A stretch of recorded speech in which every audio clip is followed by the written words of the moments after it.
मयूराधिरूढं महावाक्यगूढं मनोहारिदेहं महच्चित्तगेहं महीदेवदेवं महावेदभावं महादेवबालं भजे लोकपालम्। शुभाभ्यां शुभे शोभने मुहूर्ते आद्य ब्रह्मणः द्वितीयाप्राते श्रीहरेः श्वेतवराहकल्पे वैवस्वतमन्वन्तरे कलियुगे प्रथमपादे जम्बूद्वीपे भरतवर्षे भरतखण्डे मेरोः दक्षिणदिग्भागे दण्डकारण्ये गोदावृज्ञाः दक्षिणे तीरे शालीवाहनशकवर्षे बौद्धावतारे रामक्षेत्रे अस्मिन् वर्तमाने चान्द्रमानेन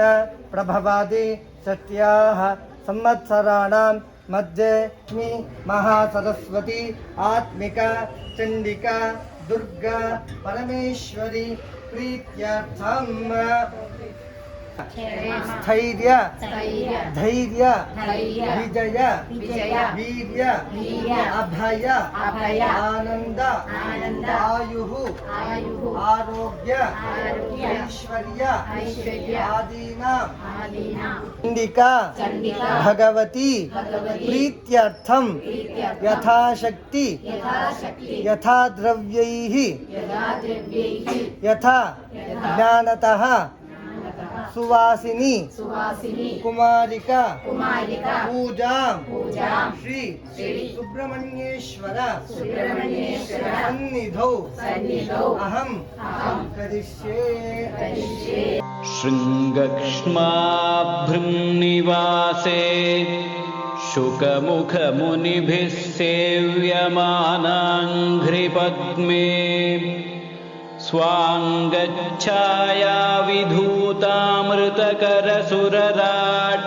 वाहने वाक्सवित्री शम्भुश्रीनाथमुख्यामरवरनिकरैर्मोदतः पूज्यमाने विद्यां शुद्धां च बुद्धिं कमलजदयिते सत्वरं देहि मह्यम्। कल्यादौ पार्वतीशः प्रवरसुरगणप्रार्थितश्रौतवर्त्म प्राबल्यं नेतुकामो यतिवरवपुषागत्ययां शृङ्गशैले संस्थाप्यार्चां प्रचक्रे बहुविधनुतिभिः सात्वमिन्द्वर्धचूडा विद्यां शुद्धां च बुद्धिं कमलजदयिते सत्वरं देहि मह्यम्। पापौघं ध्वंसयित्वा बहुजनिरचितं किं च पुण्यालिमारात् सम्पाद्यास्तिक्यबुद्धिं श्रुतिगुरुवचनेष्वादरं भक्तिदार्ढ्यम् देवाचार्याद्विजादिष्वपि मनुनिवहे तावकीने नितान्तम् विद्यां शुद्धां च बुद्धिं कमलजदयिते सत्वरं देहि मह्यम्। विद्यामुद्राक्षमालामृतघटविलसत्पाणिपाथो जजाले विद्यादानप्रवीणे जडबधिरमुखेभ्योऽपि शीघ्रं न तेभ्यः कामादीनां तरान् मत्सहजरिपुवरान् देवि निर्मूल्य वेगात् विद्यां शुद्धां च बुद्धिं कमलजदयिते सत्वरं देहि मह्यम्। कर्मस्वात्मोचितेषु स्थिरतरधिषणां देहदार्ढ्यं तदर्थम् दीर्घं चायुर्यशश्च त्रिभुवनविदितं पापमार्गाद्विरक्तिम् सत्सङ्गं सत्कथायाः श्रवणमपि सदा देवि दत्त्वा कृपाब्धे विद्यां शुद्धां च बुद्धिं कमलजदयिते सत्वरं देहि मह्यम् मातस्त्वत्पादपद्मं न विविधकुसुमैः पूजितं जातु भक्त्या गातुं नैवाहमीशे जडमथिरलसत्त्वद्गुणां दिव्यपद्यैः मूके सेवाविहीनेऽप्यनुपमकरुणाम् अर्भकें देव कृत्वा विद्यां शुद्धां च बुद्धिं कमलजदयिते सत्वरं देहि मह्यम्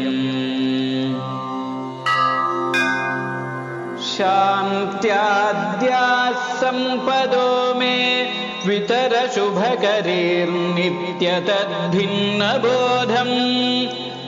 वैराग्यं मोक्षवाञ्छामपि लघुकलय श्रीशिवा सेव्यमाने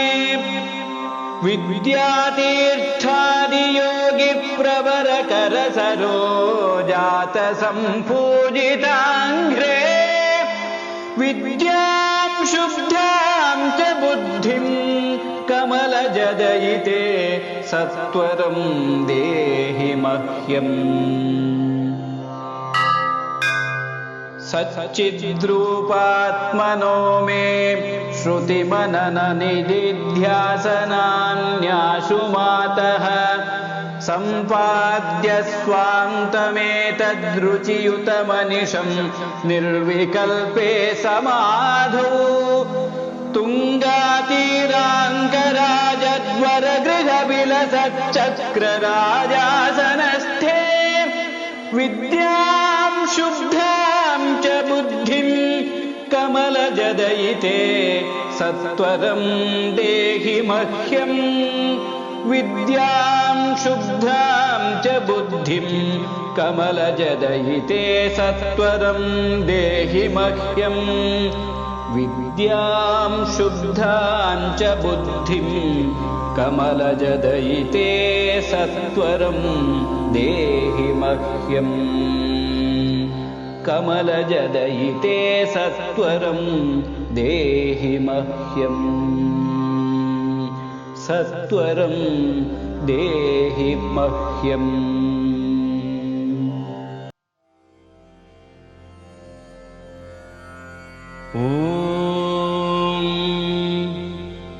अथ श्रीराजराजेश्वर्यष्टकम् अम्बा शाम्भविचन्द्रमौलिरबलापर्णा उमा पार्वती काली हैमवती शिवा त्रिनयनी कात्यायनी भैरवी सावित्री नवयौवना शुभकरी साम्राज्यलक्ष्मी प्रदा चिद्रूपी परदेवता भगवती श्रीराजराजेश्वरी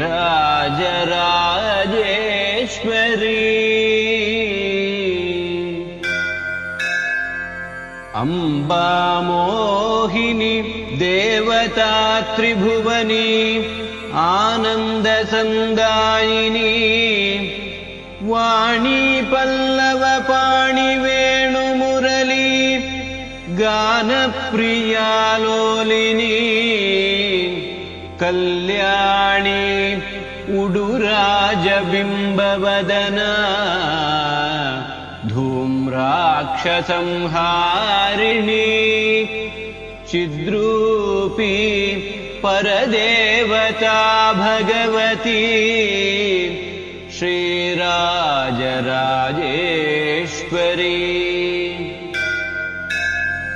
अम्बा नूपुररत्नकङ्कणधरी केयूरहारावली जाति चम्पकवैजयन्ति लहरी ग्रैवेयकैराजिता वीणा वेणु विनोदमण्डितकरा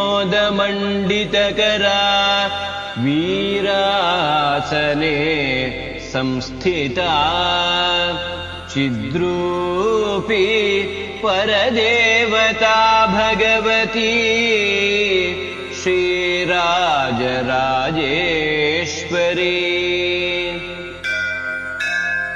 अम्बारौद्रिणी भद्रकाली भगला ज्वालामुखी वैष्णवी ब्रह्माणी त्रिपुरान्तकी सुरनुता देदीप्यमानोज्ज्वला चामुण्डाश्रितरक्षपोषजननी दाक्षायणी वल्लवी चिद्रूपी परदेवता भगवती श्रीराजराजेश्वरी अम्बाशूलधनुः कशाङ्कुशधरी अर्धेन्दुबिम्बाधरी वाराही मधुकैटभप्रशमनी वाणी रमासेविता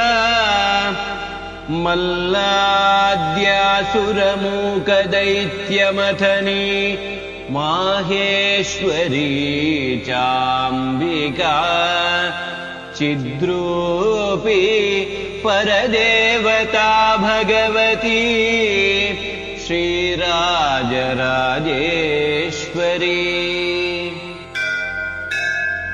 अम्बा सृष्टिविनाशपालनकरी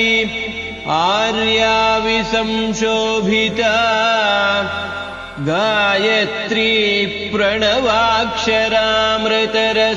पूर्णानुसन्धीकृता ओंकारी विनतासुतार्चितपदा उद्दण्डदैत्यापहा चिद्रूपी परदेवता भगवती श्रीराजराजेश्वरी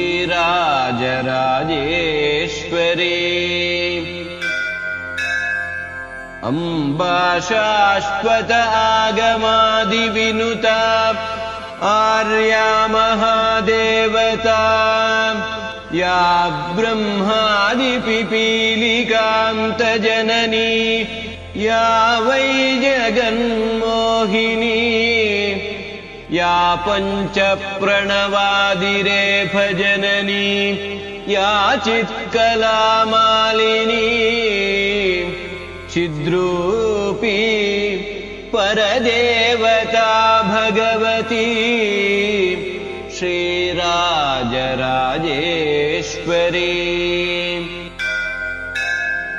अम्बा पालितभक्तराजदनिशम् अम्बाष्टकं यः पठेत् अम्बालोलकटाक्षवीक्ष ललितं चैश्वर्यमव्याहतम् अम्बा पावनमन्त्रराजपठनादं ते च मोक्षप्रदा चिद्रूपी परदेवता भगवती श्रीराजराजेश्वरी चिद्रूपी परदेवता भगवती श्रीराजराजेश्वरी चिद्रूपी परदेवता भगवती श्रीराजराजेश्वरी।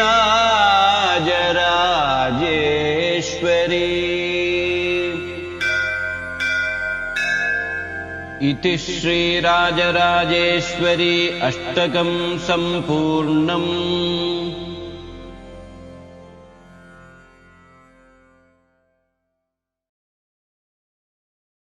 न मन्त्रं नो यन्त्रं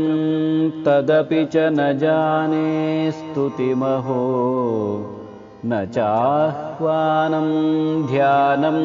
तदपि च न जाने स्तुतिकथाः न जाने मुद्रास्ते तदपि च न जाने विलपनम् परं जाने मातस्त्वदनुसरणं क्लेशहरणम् विधेरज्ञानेन द्रविणविरहेणालसतया विधेयाशक्त्यत्वात् तव चरणयोर्याच्युतिरभूत् तदेतत् क्षन्तव्यं जननि सकलोद्धारिणि शिवे कुपुत्रो जायेत क्वचिदपि कुमाता न भवति पृथिव्यां पुत्रास्ते जननि बहवः सन्ति सरलाः परं तेषां मध्ये विरलतरलोहं तव सुतः मदीयोऽयं त्यागः समुचितमिदं नो तव शिवे कुपुत्रो जायेत क्वचिदपि कुमाता न भवति जगन्मातर्मातस्तव चरणसेवा न रचिता न वा दत्तं देवि द्रविणमपि भूयस्तव मया तथापि त्वं स्नेहं मयि निरुपमं यत्प्रकुरुषे कुपुत्रो जायेत क्वचिदपि कुमाता न भवति परित्यक्ता देवा विविधविधिसेवाकुलतया मया पञ्चाशीतेरधिकमपनीते तु वयसि इदानीं चेन्मातस्तव यदि कृपानापि भविता निरालम्बोलम्बोदरजननि कं यामि शरणम् श्वपाको जल्पाको भवति मधुपाकोपमगिरा निरातङ्को विहरति चिरं कोटिकनकैः तवापर्णे कर्णे विशति मधुवर्णे फलमिदम् जनः को जानीते जननि जपनीयं जपविधौ चिताभस्मालेपो